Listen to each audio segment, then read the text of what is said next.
According to one legend, an imprisoned Valentine actually sent the first Valentine greeting himself after he fell in love with a young girl, possibly his jailer's daughter. Before his death, it is alleged that he wrote her a letter signed, "From your Valentine." How's it going, guys? Welcome back to the channel. Happy Valentine's Day. We're going to be checking out a video about that, actually. It's called The Dark Origin and History of St. Valentine's Day. The original channel is called History, Biography, Mythology. I'm going to click like in the video. You can find links to the original video down in that description section. If you want to smash that like button on the way down, that'd be amazing. And yeah, so I figured this would definitely be super relevant. Super relevant for the day. And I've always been kind of curious about the history of Valentine's Day anyways. I don't remember if I did a video. I may have done one similar to this like a couple years ago. I have a bad memory, so if I did, I forgot. Remind me down in the comment section if you know if I did or not. I've got like over 500 videos up. But anyways, make sure you go over to the original video and click like on it. It's only fair. And we're going to jump in and find out the dark origin and history of St. Valentine's Day. This is going to be a good one. I have a feeling. Valentine's Day. We all know it as a time to celebrate romance and love. Yay. But the origins of this festival of roses, chocolate, and Cupid are actually quite dark. In fact, bloody. Oh. So, you know, I feel like there's a lot of stuff that's a lot darker than the way they make it out nowadays. For sure. A lot of stuff has dark origins. what exactly is the story behind this lovey-dovey holiday? We'll have to take a trip to ancient Rome. But before we get going, please like and subscribe. Does everything start in ancient Rome? Ancient Rome, a place of diverse, rich culture and history, inspired by the many gods, Jupiter, Neptune, Mars, Venus, and more. Now, first of all, didn't they steal all their traditions from the Greek or something? I mean, I could be wrong on that, but I'm pretty sure I heard something about that. There were so many festivals in ancient Rome. But today, we'll be taking a look at the festival of Lupercalia, celebrated from February 13th to February 15th. Lupercalia was Proto-Valentine's Day. But it definitely wasn't celebrated the way it is today. Lupercalia was a fertility festival dedicated to Faunus, the Roman god of agriculture, as well as to the Roman founders Romulus and Remus. I've heard of them. To begin the festival, members of the Luperci, an order of Roman priests, would gather at a sacred cave where the infants Romulus and Remus, the founders of Rome, were believed to have been cared for by a she-wolf or lupa. By a she-wolf, huh? Okay, this is going to be interesting. A little bit of mythology in this. The priests would sacrifice a goat for fertility and a dog for purification. They would then strip the goat's hide into strips, dip them into the sacrificial blood, and take it out to the streets. Men sacrificing goats and dogs. That's messed up, okay. Creepy, but okay, I get it. It was old times. Yeah, sure. But no, it doesn't end there. After the sacrifice of the goat and dog, men would whip women with the bloody hides of the animals they had just slain. And to put this more into the real atmosphere and picture, the Romans would be intoxicated and without clothes. And far from being fearful, Roman women would line up for the men and welcome the touches of the hides, because it was believed to make them more fertile in the coming year.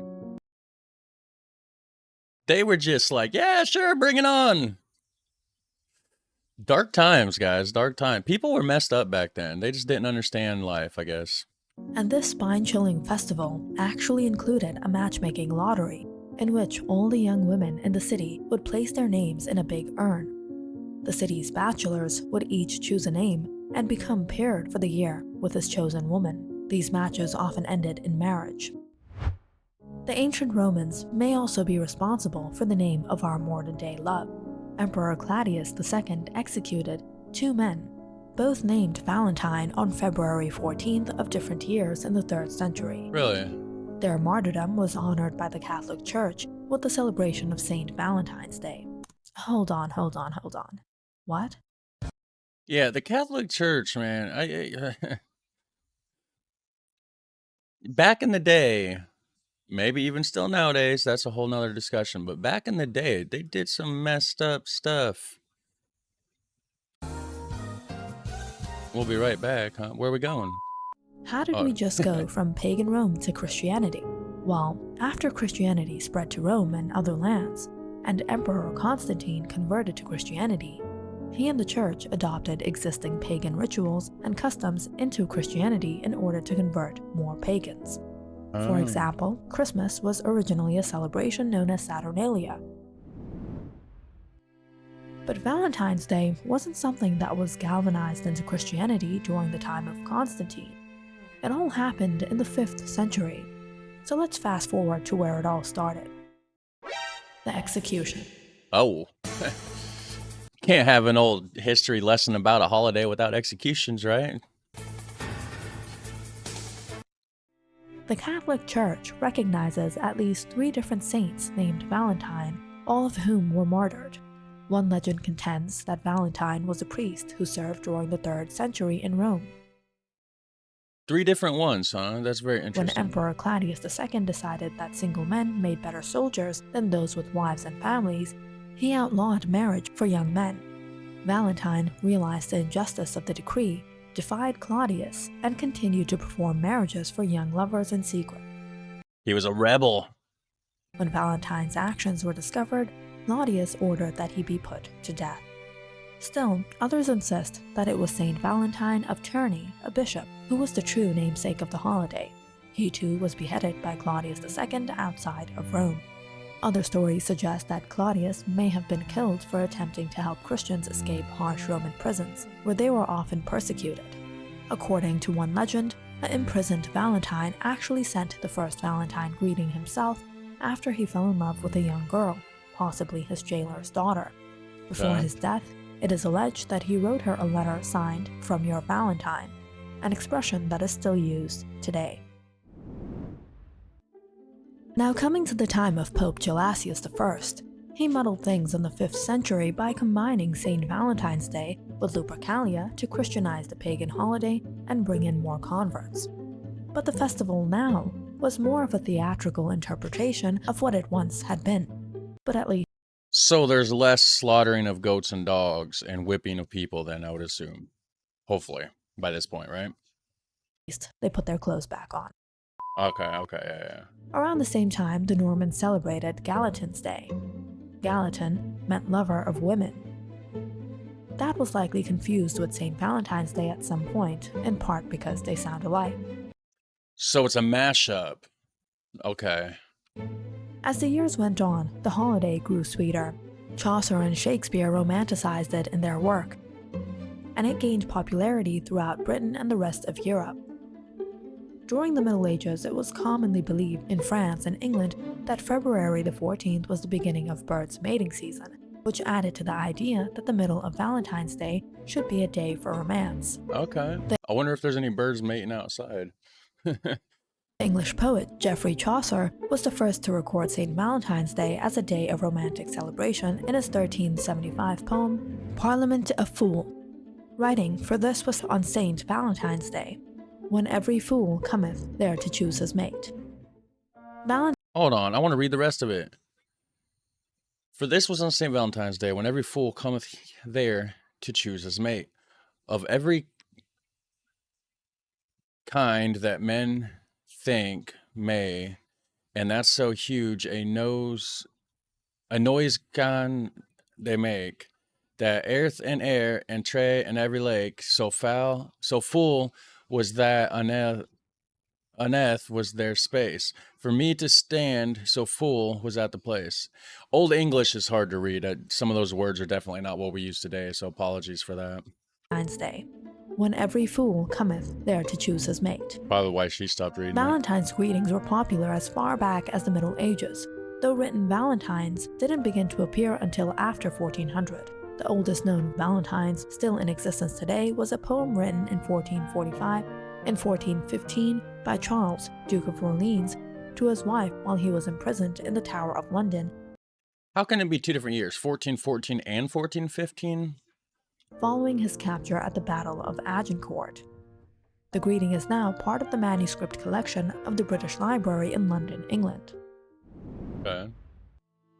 Several years later, it was believed that King Henry V hired a writer named John Lingate to compose a Valentine note to Catherine of Valois. Now, some of you might be thinking, so what about Cupid? I thought if anything, Valentines might have originated from him. That's a giant bow and arrow. That is very cool. Is that in London? Good guess, but actually no. In fact, Cupid is often portrayed on Valentine's Day cards as a cherub, launching arrows of love at unsuspecting lovers. Right, but the Cupid didn't create the holiday. It probably just got incorporated into it, right? But the Roman god Cupid has its roots in Greek mythology as the Greek god of love, Oh, it is a Roman god. I forgot about that. Eros. Accounts of his birth vary. Some say he is the son of Nyx and Erebus, others of Aphrodite and Ares. Still others suggest he is the son of Iris and Zephyrus. So much of history is unknown and just speculation, right? It's hard to really tell. Or even Aphrodite and Zeus, And who even would have been both his father and grandfather. bit of incest going on back then. According to the Greek archaic poets, Eros was a handsome immortal, played with the emotions of gods and men, using golden arrows to incite love and lead in ones to sow aversion. Okay. It wasn't until the Hellenistic period that he began to be portrayed as the mischievous chubby child he'd become on Valentine's Day cards. Eventually, the tradition made its way to the New World. The Industrial Revolution ushered in factory-made cards in the 19th century, and in 1919, Hallmark Cards of Kansas City began mass-producing Valentines, and February has not been the same since. Corporations. And now, St. Valentine's Day is more or less a holiday of big business. Just like Christmas and Easter and everything else. If you Big liked business. our video, don't forget to subscribe. So, yeah, check out their channel. It looks like they do all sorts of history and origin stuff. I'm going to go ahead and subscribe, actually. History and biography, mythology. Very interesting stuff. So, yeah, there we have it. It started with people getting naked, slaughtering dogs and goats, and anointing themselves in the blood and stripping the hide off and whipping the naked ladies in the streets. And then having random sex with them for a year. Very, very much different than what we do today, for sure. At least I would hope that we're not doing that anywhere. But anyways, if you guys enjoyed that, hit like and hit subscribe. Happy Valentine's Day. You guys have a super fun, awesome time. And I'll catch you in the next one. Take care. Bye.